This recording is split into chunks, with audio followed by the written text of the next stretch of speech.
Você abrir sua Bíblia em 1 Samuel, capítulo 23.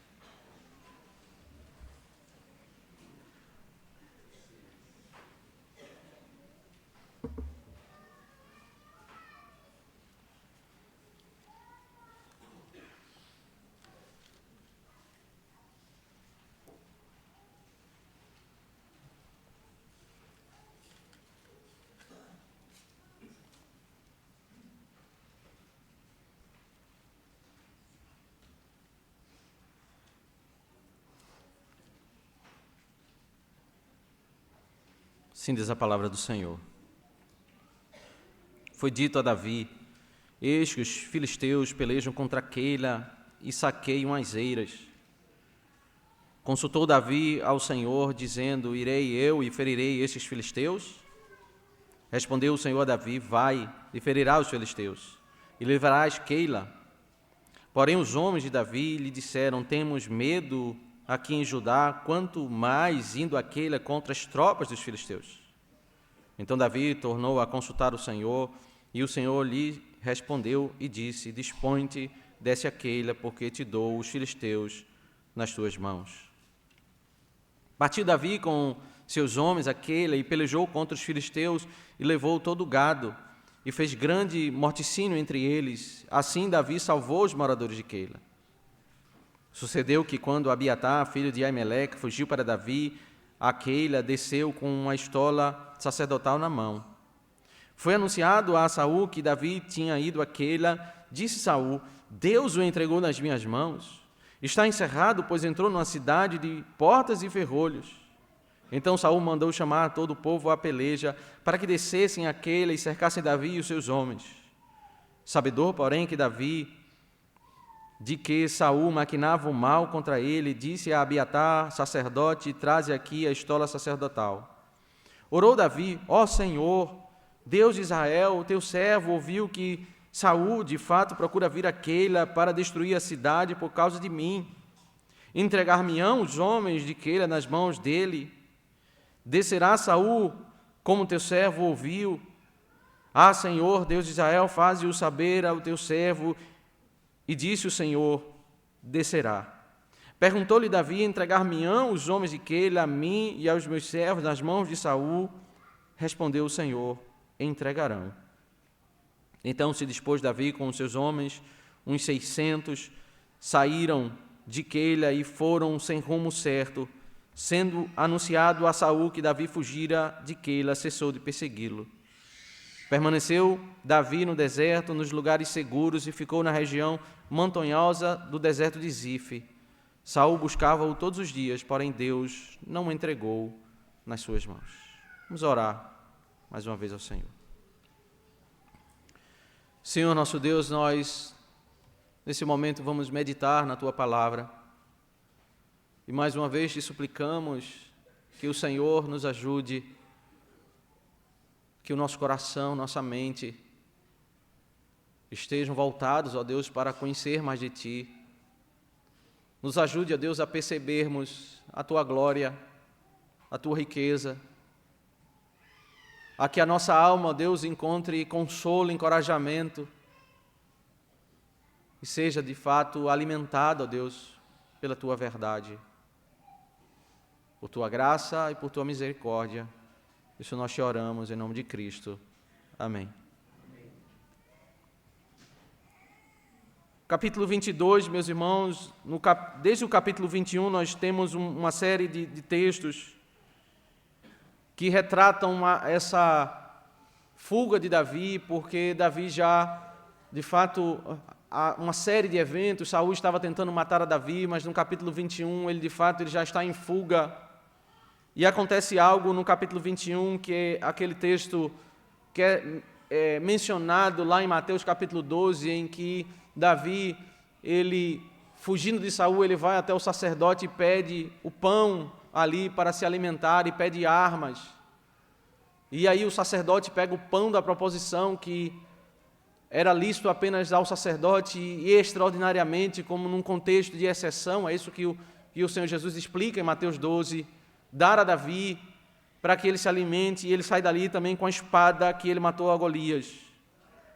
E ele sai em fuga para uma região das montanhas, para cavernas, onde ele vai andar e viver a sua vida ali caminhando, buscando proteção. Ele foge, e no capítulo 22 temos uma série de eventos que retratam a ira de Saul, ao chegar a informação que Davi recebeu a provisão desse sacerdote. Com a sua ira, ele dá a ordem para que toda aquela família sacerdotal fosse assassinada. E aquilo ali foi algo tão sério que até os próprios soldados de Saul não tiveram coragem de executar aquela ordem, de matar aquela família sacerdotal. Até que havia um homem lá de um coração endurecido, inclusive no contexto do capítulo 21, ele estava em disciplina, ele estava preso ali diante do sacerdote, e ele presenciou toda aquela cena do sacerdote dar a comida a Davi, e ele traz essa informação a Saul, e Saul chama esse homem para ele ser um instrumento de morte para com aquela família sacerdotal. E o capítulo 22 termina exatamente nessa cena em que Davi fugiu para as montanhas e algumas pessoas se ajuntaram a ele. Se você olhar aí o capítulo 22, versículo 1, a própria família de Davi, os seus pais, os seus irmãos foram se refugiar com ele nas cavernas. E no versículo 2 diz que 400 homens, daqueles que estavam endividados, amargurados, angustiados, eles se juntaram com Davi ali para viver escondidos naquela situação em que eles poderiam, especialmente os irmãos e os pais de Davi, serem assassinados pelo rei Saul, e aqueles outros estavam em aperto na sociedade, eram os rejeitados da sociedade, e eles foram juntamente com Davi. O Saul manda matar toda aquela família sacerdotal, e Davi está com esses homens refugiados numa caverna. Esse assassinato do capítulo 22, ele faz um contraste muito forte com aquilo que foi a causa de todo o problema de Saul com o Senhor. Porque no capítulo 13 e capítulo 15 são capítulos importantes nessa sequência, especialmente naquela cena em que Deus disse a Saul que ele deveria matar o rei e todos aqueles que ele encontrasse. E ele não faz isso, e a ira do Senhor se levanta contra ele, e o reino é tirado dele por esse motivo. Mas quando nessa cena a causa não é a causa do Senhor, mas é a sua própria causa, ele vai mandar matar, como o texto descreve no capítulo 22, mulheres, crianças, homens, toda a família vai ser assassinada por causa do interesse dele, do projeto dele. E aí nós temos, nesse contexto, Saul, aquele homem que tem sobre si todo o exército, todo o poderio à sua disposição, não querendo servir ao Senhor, não querendo obedecer ao Senhor. E, por outro lado, tem Davi, um homem temente a Deus, que está vivendo nas cavernas, correndo risco de perder a vida, com 400 homens que não são propriamente soldados, mas homens, como o próprio texto vai dizer, que eles têm medo, né, de guerrear, de enfrentar os desafios. O capítulo ele trabalha exatamente nessa dinâmica, o verso 1 ao verso 5, de apresentar Davi como aquele que é o libertador, o versículo 6 ao versículo 14, Saul, aquele que é o perseguidor, verso 15 ao verso 18, aqueles que buscam aliança com Davi, e verso 19 ao verso 29, aqueles que buscam aliança com Saul, o perseguidor. Nessa estrutura de paralelos, o texto nos apresenta algumas verdades. Perceba o verso 1 ao verso 5, a cena em que Davi é apresentado como libertador. O verso 1 diz que algumas pessoas foram até Davi. Foi dito a Davi: eis que os filisteus pelejam contra aqueles e saqueiam as eiras. Esse homem ele está vivendo numa caverna, ele está com 400 homens que estão fugindo porque são angustiados, têm os seus problemas. Mas o povo não recorre ao rei, não é um rei que está servindo em benefício do povo, seguindo a vontade de Deus, para libertar aqueles que estão sendo oprimidos. As pessoas vão até Davi porque o profeta Samuel falando como boca do Senhor, disse que ele foi escolhido para ser o rei de Israel, ele vai ser usado por Deus, e as pessoas vão até Davi, ainda que ele está dentro de uma caverna, para que ele age ali como um libertador, como de fato o tipo de Cristo, para libertar aqueles que estão sendo oprimidos pelos filisteus, que avançaram e estão tomando os bens daquele povoado. Davi, como um servo de Deus, toda a narrativa vai nos mostrando Davi com coragem para enfrentar os desafios, mas à medida que vai também apresentando esse Davi, não covarde, mas corajoso, mas apresenta também ele como aquele que é totalmente dependente de Deus. Saul tem essa figura da coragem, de um homem de guerra, mas ele, diferente de Davi, é aquele que não quer depender de Deus, ele não quer depender não quer seguir as leis estabelecidas por Deus. Então, se o sacerdote não está presente, ele mesmo vai fazer o sacrifício, vai fazer a oração ao Senhor, conforme no capítulo 13 e capítulo 15 de 1 Samuel. Mas Davi é aquele que ora ao Senhor, que consulta a Deus para saber se de fato ele deveria ir àquele lugar para libertar aqueles homens cativos. Ele depende de Deus, ele entrega ao Senhor a sua oração, e o texto diz, verso 2, consultou Davi ao Senhor, dizendo, irei eu e ferirei estes filisteus? Respondeu o Senhor a Davi, vai e ferirás os filisteus e livrarás Keila. Basta, meus irmãos, nós entendermos a progressão dessa ira de Saul contra Davi, para nós entendermos como isso poderia ser problemático para a pessoa de Davi. O fato dele ir com 400 homens sem coragem para libertar aquele povo cativo e lutar contra os filisteus já era algo que colocava a sua vida em risco. Colocava porque ele iria sair de um local secreto, iria se expor, e essa informação certamente chegaria a Saul, como de fato o texto vai dizer que chegou a Saul. Ele iria estar colocando a sua vida em risco para libertar outras pessoas. Mas não apenas isso, quando nós acompanhamos as leituras que mostram a ira de Saul contra Davi, ela se inicia exatamente quando Davi ele ganha uma batalha contra Golias. Quando as mulheres começam a cantar, a ira de Saul se volta contra Davi. Momentos depois, a sua ira é apaziguada no momento em que Jonatas intercede e diz, olha, Davi não fez nenhum pecado, não tem motivo você ficar irado contra ele. E Davi volta ao palácio, a cena é pacificada, e existe uma nova batalha contra os filisteus, e Davi ganha a nova batalha, e a ira de Saul volta a acontecer, porque Saul ele fica irado toda vez que Davi ele é exaltado. Toda vez que Davi ganha uma batalha, toda vez que Davi é usado por Deus, para a glória de Deus, ele age em benefício do povo, a ira de Saul é exaltada. Então, nós temos uma cena em que, se Davi ele vai para aquela batalha e ele perde a guerra, certamente ele morrerá, mas se ele ganha a guerra, a ira de Saul vai ser aumentada, ele vai ter mais problemas. Mas ele ora ao Senhor porque ele quer entender qual é a vontade de Deus, e Deus diz que ele deve ir. E aqui, meus irmãos, apresenta algo no verso 3, que é a fraqueza desses homens que estão com Davi.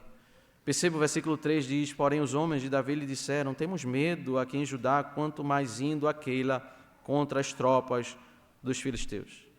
Se nós não soubermos perceber esses movimentos das Escrituras, né, as narrativas de fraqueza, como elas são recorrentes ao longo da história da redenção, né, sempre que nós temos algumas histórias que retratam vitórias gloriosas, né, feitos grandiosos, no meio dessas histórias nós temos alguns episódios de fraqueza. Né? Você lembrar lá do texto em que Deus chama Moisés para libertar o povo do Senhor, e logo em seguida nós vamos ter vários milagres, várias narrativas que revelam sinais extraordinários, e Moisés, alguns textos falam, né, Moisés foi aquele que o Senhor fala com ele face a face. Moisés, em Êxodo capítulo 25, ele sobe ao monte, né, os anciãos sobem até uma parte do monte, mas ele vai ao mais alto do monte, e várias narrativas gloriosas ali sobre Moisés. Mas em Êxodo capítulo 3, quando Deus chama Moisés, e no capítulo 4, Moisés diz assim, não, eu não posso ir, eu tenho dificuldade de falar, eu não consigo falar bem. E ali nós vemos a fraqueza de Moisés. Aqui esses homens que eles vão para a batalha como soldados, eles são homens medrosos. O que a Escritura está nos mostrando é para onde esse texto está apontando, para, ao chegarmos depois da narrativa da grande vitória na batalha, falarmos sobre a glória de Deus e não a glória desses homens. Porque esse texto está nos apresentando homens que não são homens de guerra, mas homens endividados, amargurados, homens sem coragem, mas que vão ser usados pelo Senhor para ter uma grande vitória, para a glória de Deus, para no final nós exaltarmos não aqueles que são os instrumentos, mas aquele que ordenou a vitória. Isso faz com que Davi volte a orar ao Senhor, por causa do medo desses homens, e esses homens dizendo, olha, nós temos medo aqui de ficar nessa caverna, quanto mais sairmos da caverna e irmos para a batalha. Então Davi tornou a consultar o Senhor, e o Senhor lhe respondeu e disse, dispõe-te, desce a Keila, porque te dou os filisteus nas tuas mãos. É interessante como o Senhor, Ele vai tratar o coração desses que estão com medo. Não é na forma como nós vemos as pessoas tentam até ajudar as outras pessoas que estão com medos, com fobias, com dificuldades, né? As pessoas, quando não querem fundamentar a palavra de encorajamento na palavra do Senhor, elas começam a dizer frases aleatórias num sentido de positivismo, né? Dizendo, você pode, você consegue, e vai dar tudo certo. E não é esse o fundamento pelo qual nós devemos descansar o nosso coração, mas é descansar o coração sobre a soberania de Deus, sobre aquilo que é a vontade de Deus. E se é a vontade de Deus que nós sigamos nessa direção, certamente Deus vai fazer a sua vontade. E a base pela qual Deus vai dizer a Davi que ele deve ir é porque o Senhor ele vai dar. Davi não deve ir ou deixar de ir pela capacidade ou falta de capacidade desses homens, não é pela coragem deles, mas é no poder de Deus, o decreto de Deus, a determinação de Deus para Davi, ela deve ser recebida e ele deve descansar o seu coração juntamente com o exército naquilo que Deus determinou, não na capacidade daqueles que estão indo. E o texto descreve a grande vitória, o verso 5 diz, partiu Davi com os seus homens a Keila, e pelejou contra os filisteus, e levou todo o gado, e fez grande morticínio entre eles. Assim Davi salvou os moradores de Keila. Evidentemente, o propósito da narrativa é ilustrar que Davi representa esse Cristo glorioso. Essa obra de libertação é exatamente aquilo que Cristo fez conosco.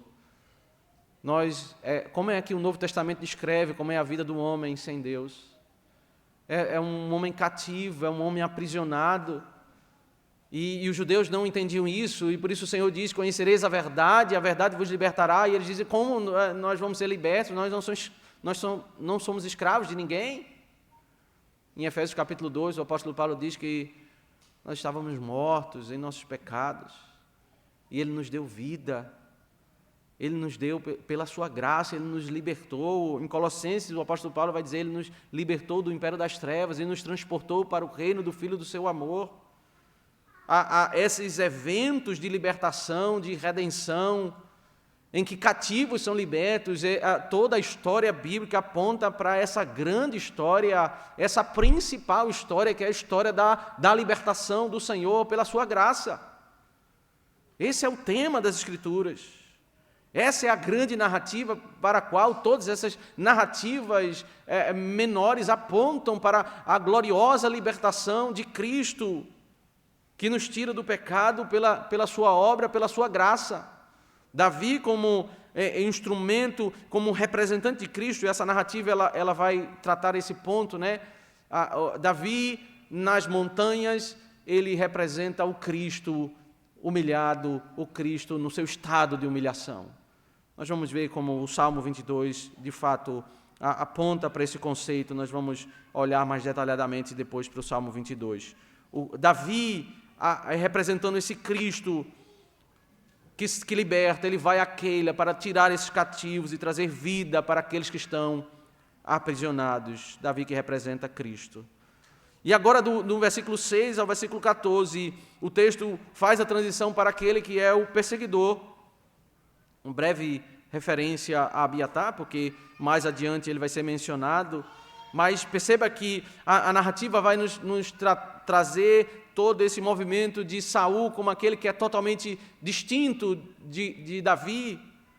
A cena da inimizade, nesses paralelos aqui do capítulo 23, está posta, a cena esse conceito da inimizade de Gênesis capítulo 3. O versículo 6 diz: sucedeu que quando Abiatar, filho de Aimeleque, fugiu para Davi, a Queila desceu com a estola sacerdotal na mão. Foi anunciado a Saul que Davi tinha ido a Queila. Disse Saul: Deus o entregou nas minhas mãos, está encerrado, pois entrou numa cidade de portas e ferrolhos. Essa referência, meus irmãos, ela, do versículo 6, ela é muito importante para a sequência, de 1 Samuel, porque toda a problemática de Saul é porque ele quer consultar a Deus segundo a sua própria maneira.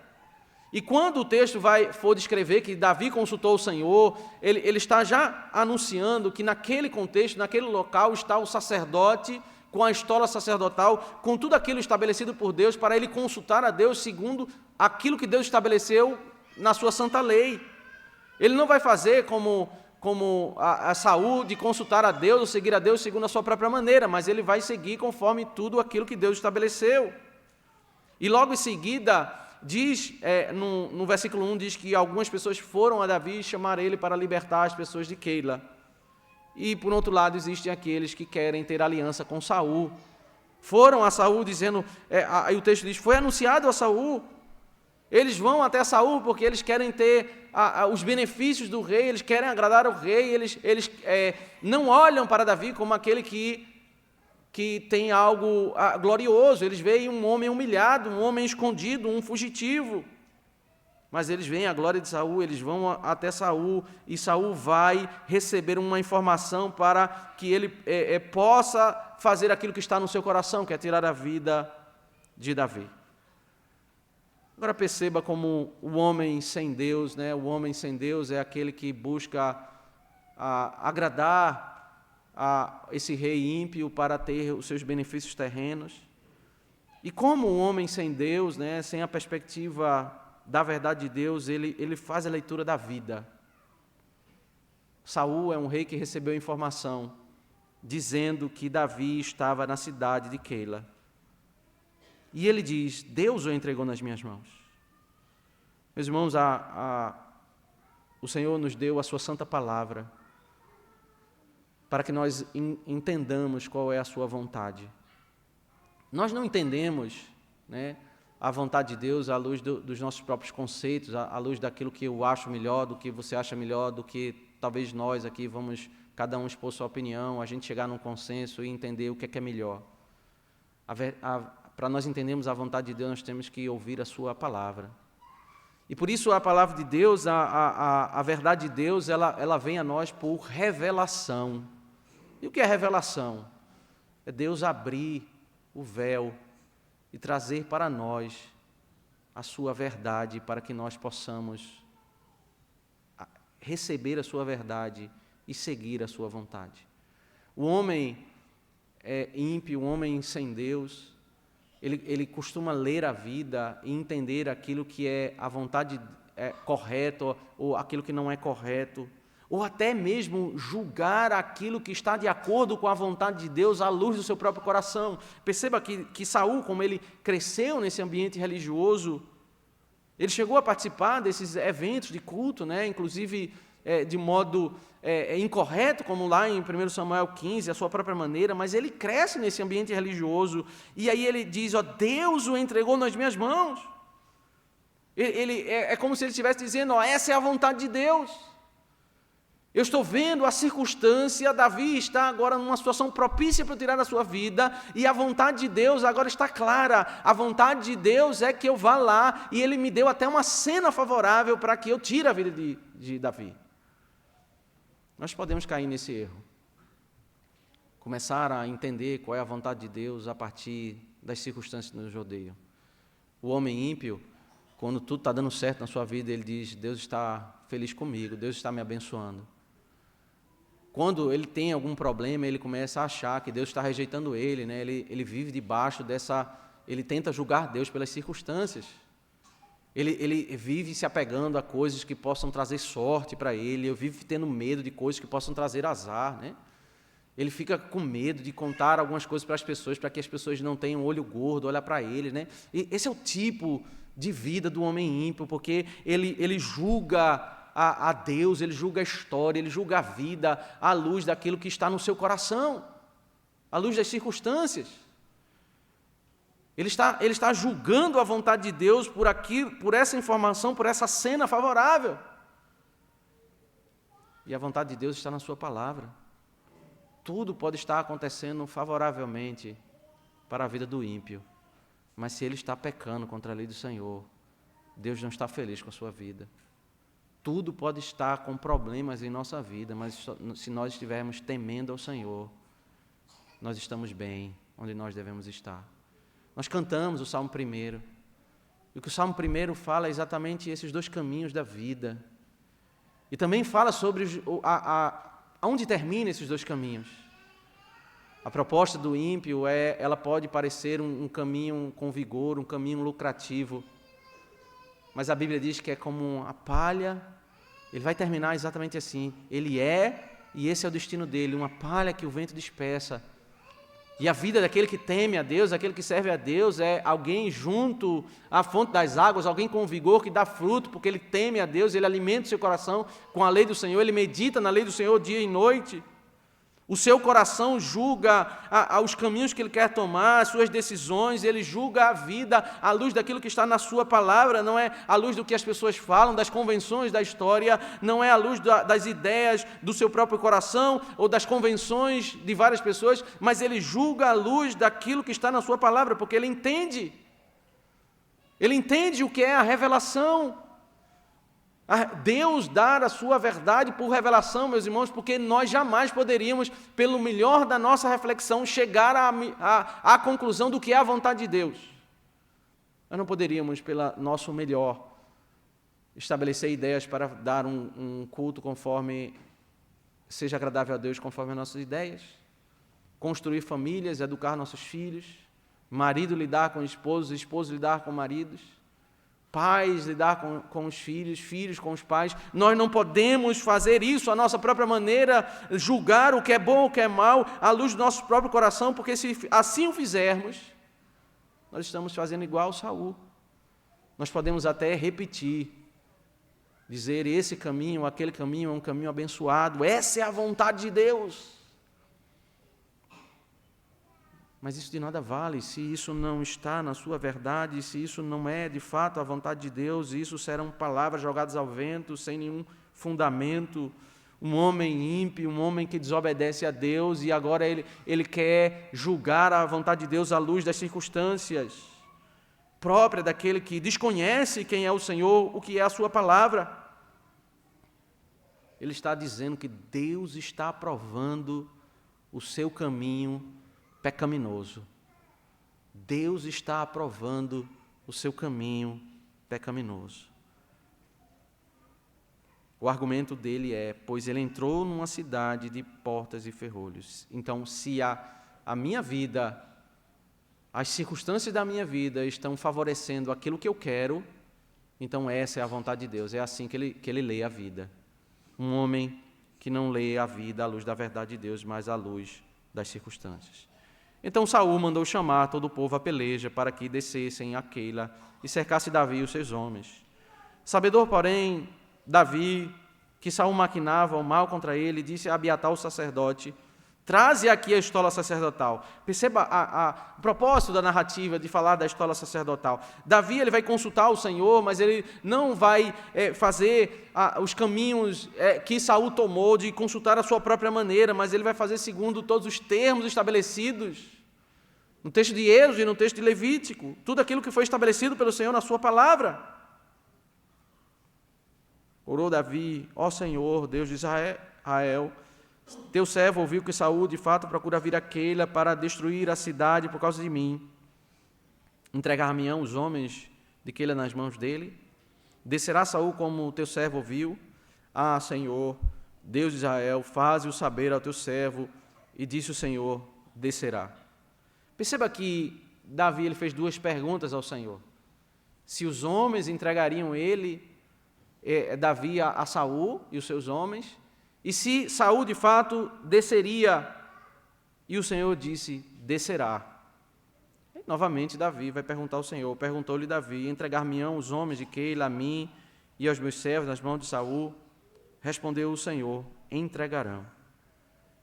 Ainda que Saul tivesse todo o seu exército, todo o seu aparato, não era fácil vencer uma cidade fortificada. Davi veio e com os seus homens ele libertou aqueles cativos. Como deveria ser a reação daqueles homens para com Davi? Qual deveria ser a gratidão que aqueles homens tinham que ter com Davi, que saiu da caverna, expondo a sua vida em risco para ir até eles e libertar eles? Mas eles seriam cercados pelo rei e eles poderiam ter problemas. E aí Davi consulta ao Senhor. E o Senhor diz, né, que eles entregariam Davi e os seus homens ao Senhor. Eles seriam ingratos. Essa cena, meus irmãos, ela retrata exatamente o que é, exatamente quando nós pecamos contra o Senhor. Nós não somos salvos pelo mérito, nós somos salvos pela graça de Deus, por tudo aquilo que Deus fez para conosco. Ele nos redimiu pela sua graça, Ele nos salvou pela sua graça, e muitas vezes nós somos ingratos ao Senhor. O texto de João, capítulo 1, diz que Ele veio para os seus, mas os seus não o receberam. A ingratidão da humanidade, mas a ingratidão daquele que é redimido, ela é melhor representada na história de Oséias. Mais detalhadamente ali, quando o profeta, ali por ordem de Deus, ele deve contrair núpcias com uma mulher, uma prostituta, tirar ela da vida da prostituição. Ela recebe um lar, ela recebe uma família, ela é perdoada, ela é agraciada. Mas novamente ela volta para a vida de pecado. Novamente ela é perdoada, ela é trazida, alcançada pela sua graça, mas novamente ela volta para a vida de pecado.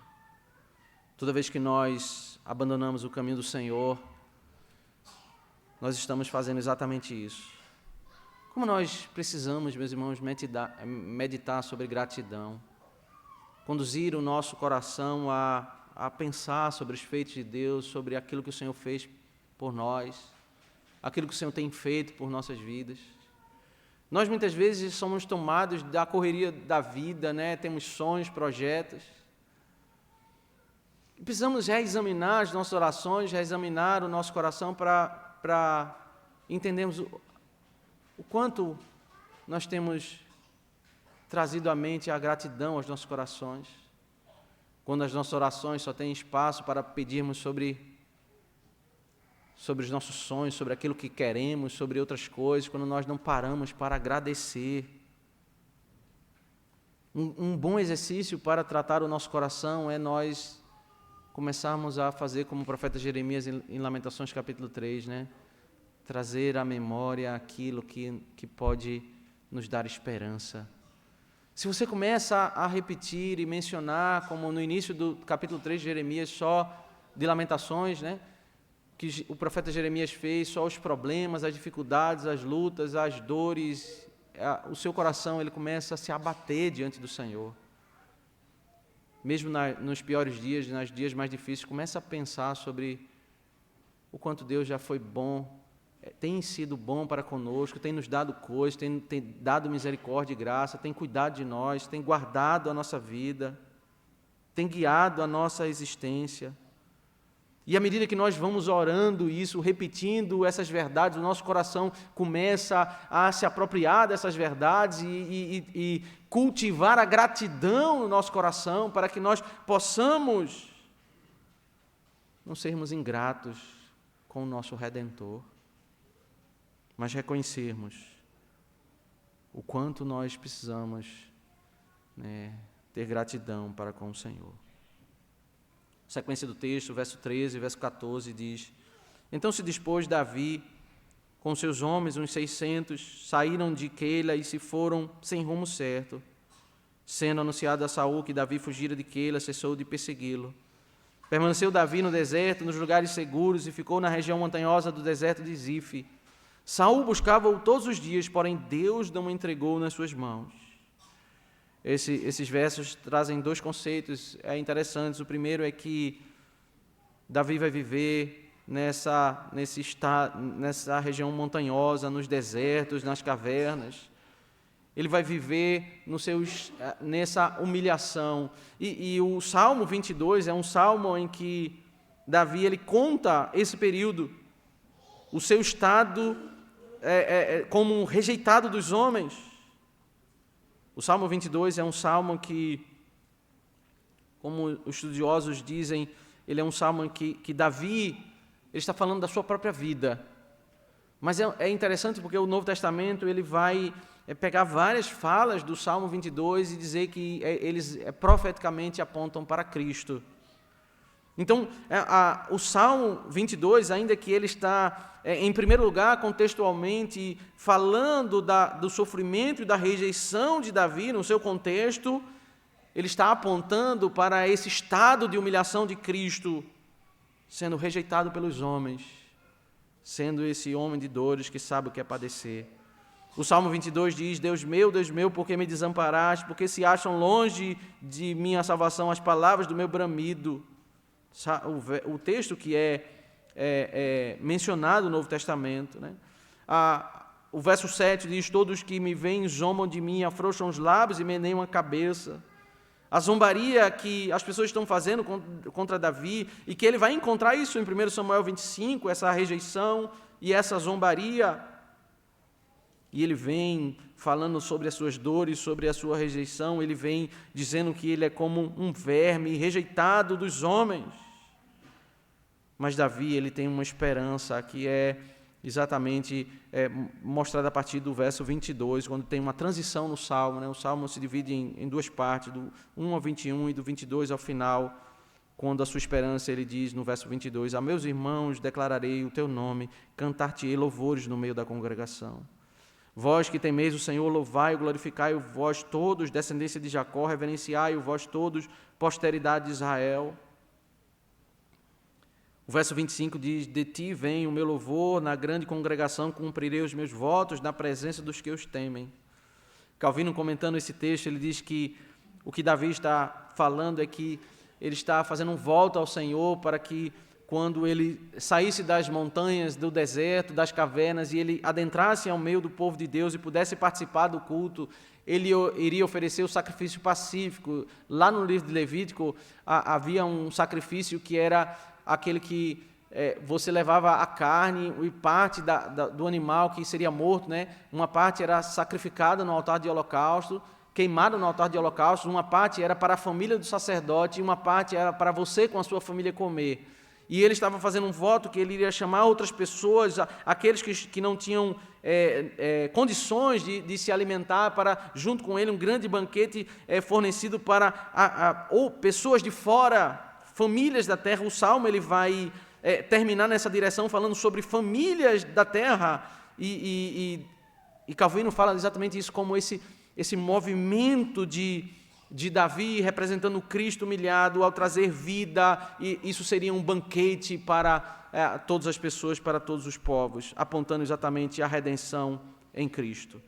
Então, toda essa narrativa, meus irmãos, à luz do que nós podemos estudar no Salmo 22, o estado de humilhação de Davi, ele aponta exatamente sobre o que Cristo viveria na sua primeira vinda, sendo humilhado, rejeitado pelos homens, até a sua morte e morte de cruz. Mas um outro conceito que esse texto também nos traz aqui é sobre a providência de Deus. O final do verso 14 diz, porém Deus não o entregou nas suas mãos.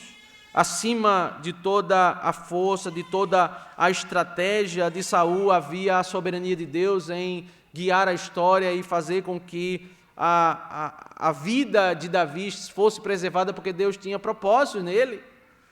E meus irmãos, a providência de Deus, esse ensino da providência do Senhor, que é trazido à tona por Jonatas, para acalmar o coração de Davi. O verso 15 ao verso 18 diz, Vendo, pois, Davi que Saul saíra a tirar-lhe a vida, deteve-se no deserto de Zif, em Oreza. Então se levantou Jonatas, filho de Saul, e foi para Davi, a Oreza, e lhe fortaleceu a confiança em Deus. E lhe disse: não temas, porque a mão de Saul meu pai não te achará, porém tu reinarás sobre Israel, e eu serei contigo, o segundo, o que também Saul meu pai bem sabe. E ambos fizeram aliança perante o Senhor. Davi ficou em Oreza, e Jonatas voltou para a sua casa. A narrativa ela vai mostrando exatamente esses caminhos opostos, né? Para onde as pessoas caminham é muito consequência de onde está a percepção de glória para elas. Para aqueles que acham que a glória está na pessoa de Saul, no reino de Saul, eles vão até Saul trazer informações de Davi, buscar aliança com o rei para tentar ter benefícios e segurança nesta vida. Mas Jonas, filho do rei, ele está no palácio. Ter aliança com Davi significa colocar a sua vida em risco. E ele sai do palácio, ele vai até o esconderijo de Davi, e ele repete aquilo que é a profecia bíblica, a palavra que Samuel havia dito, de que Davi seria o rei. Ele confia naquilo que o Senhor disse. E existe um texto, meus irmãos, que é interessante na palavra de Deus, em Hebreus, capítulo 13, que fala exatamente isso. Hebreus, capítulo 13, versículo 10. Quando o texto de Hebreus está falando sobre esse movimento de pessoas saindo para a igreja, indo para o judaísmo.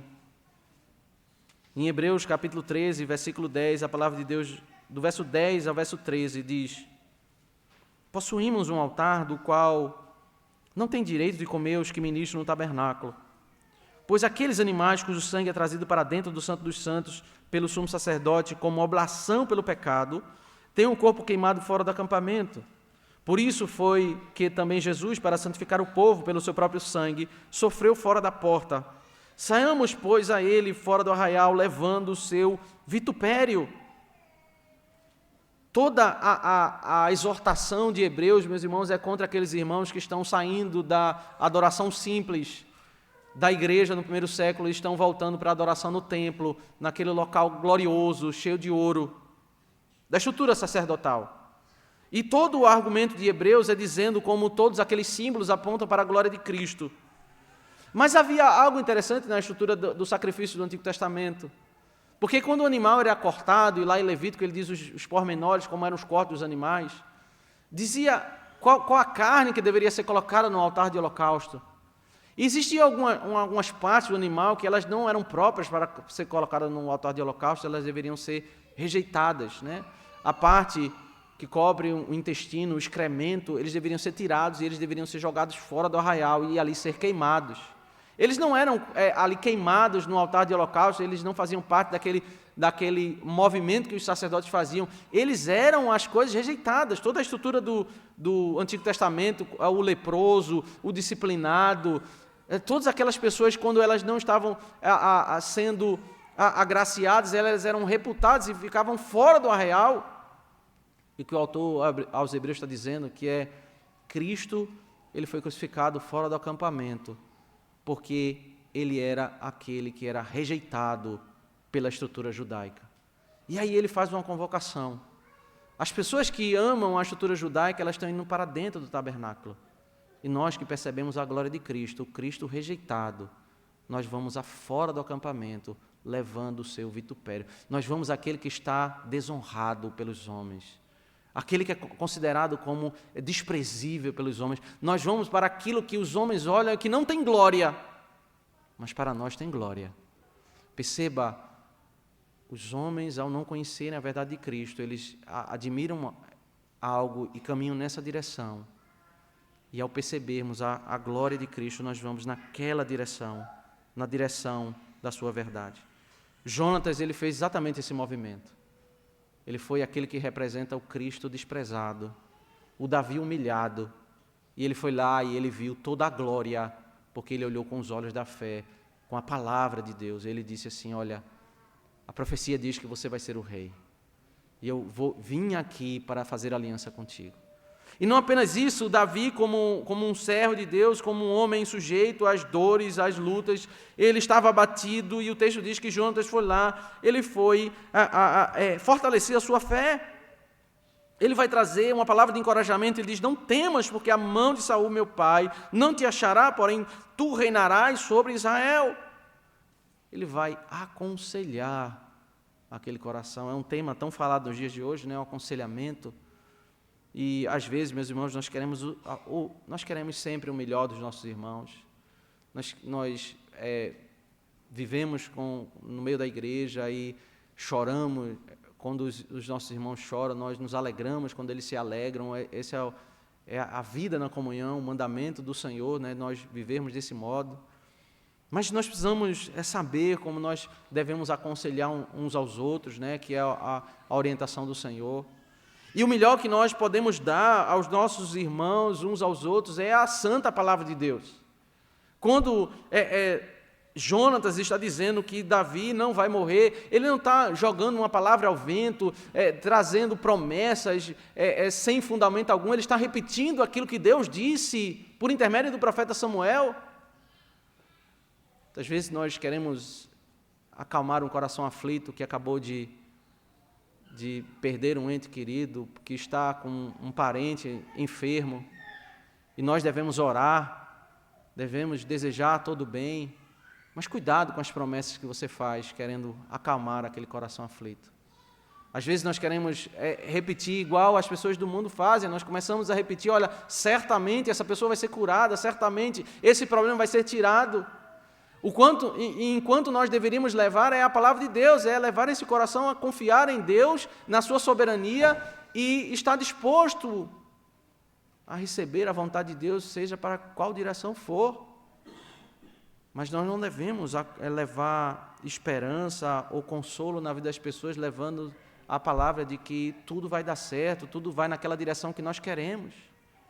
Nós precisamos fazer com que a teologia bíblica ela seja entendida de tal modo que possamos aplicar as nossas vidas, aplicar para levar a palavra de consolo, palavra para o coração uns dos outros.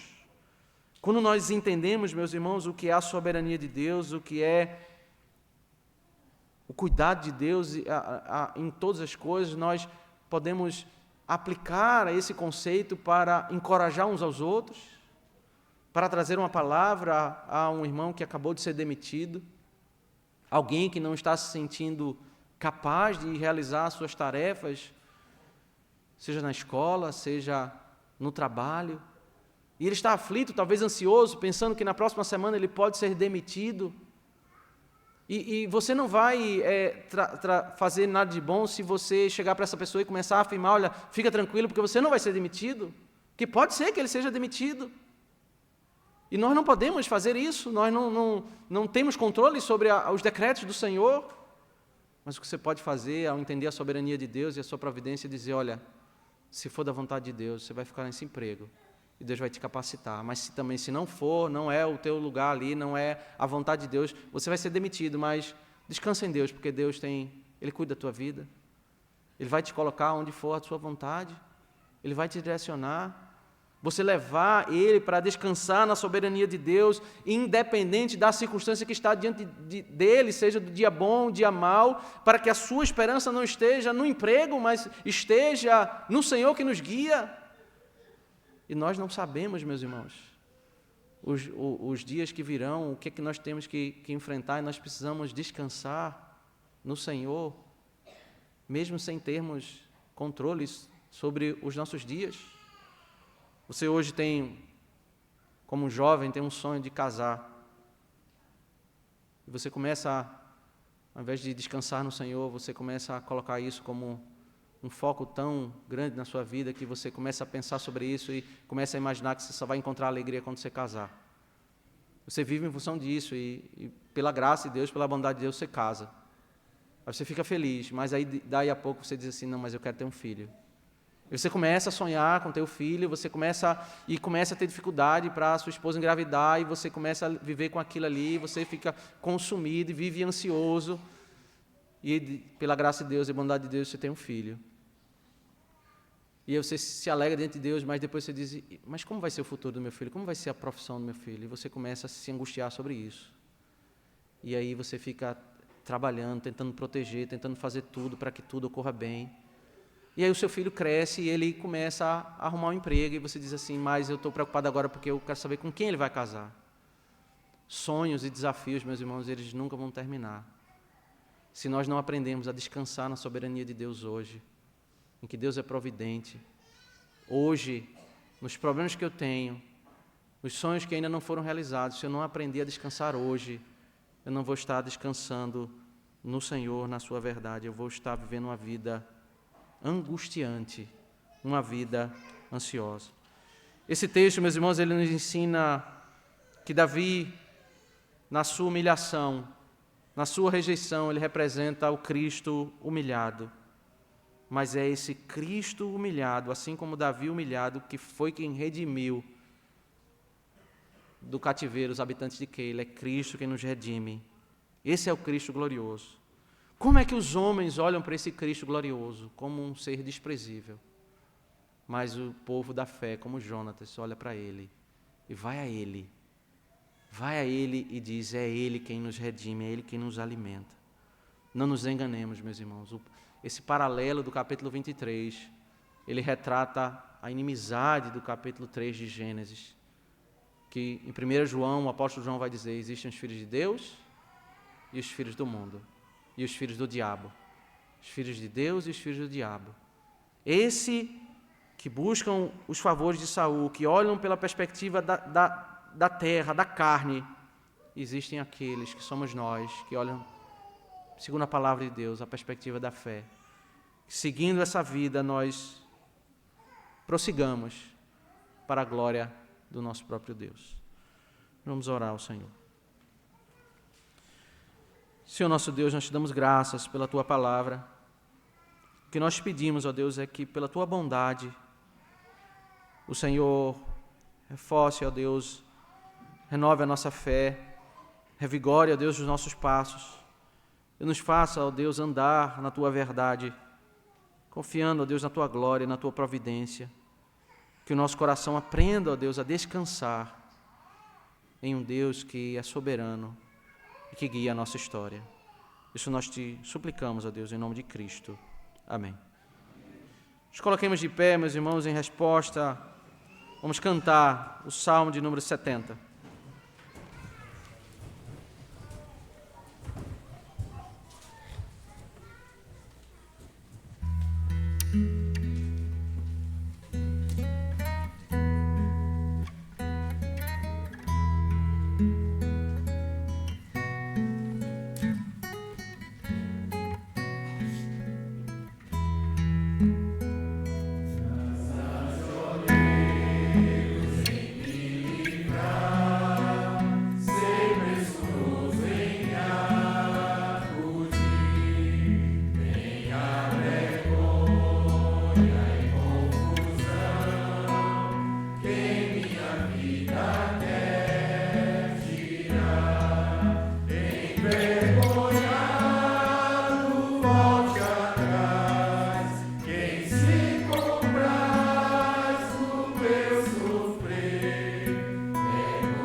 Damos graças a Deus pelo grande privilégio que é te adorar, sermos agraciados, ó Deus, com a bênção de poder Te entregar louvores, de sermos enriquecidos, ó Deus, quando nós meditamos na Tua bondade, na Tua glória, nos Teus feitos, na Tua graça, na Tua misericórdia.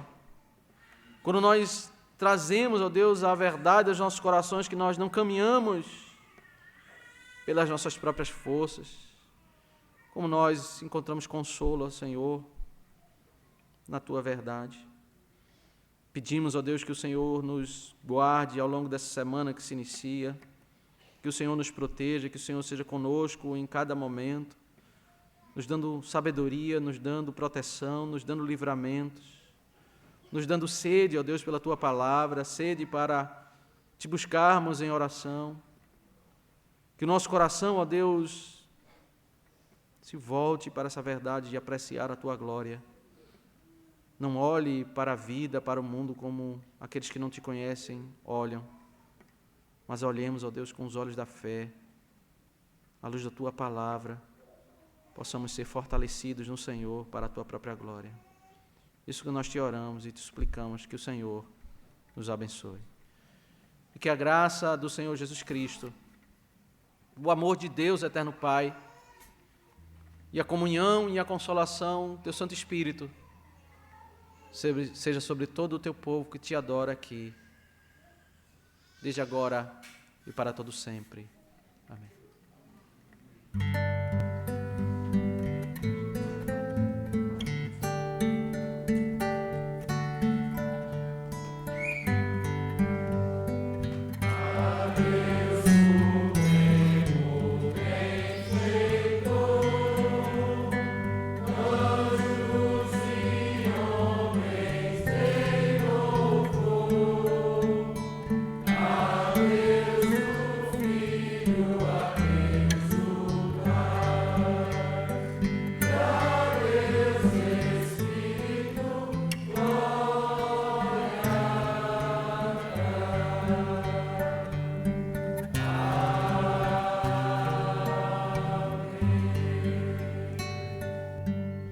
Poder sentar, irmãos.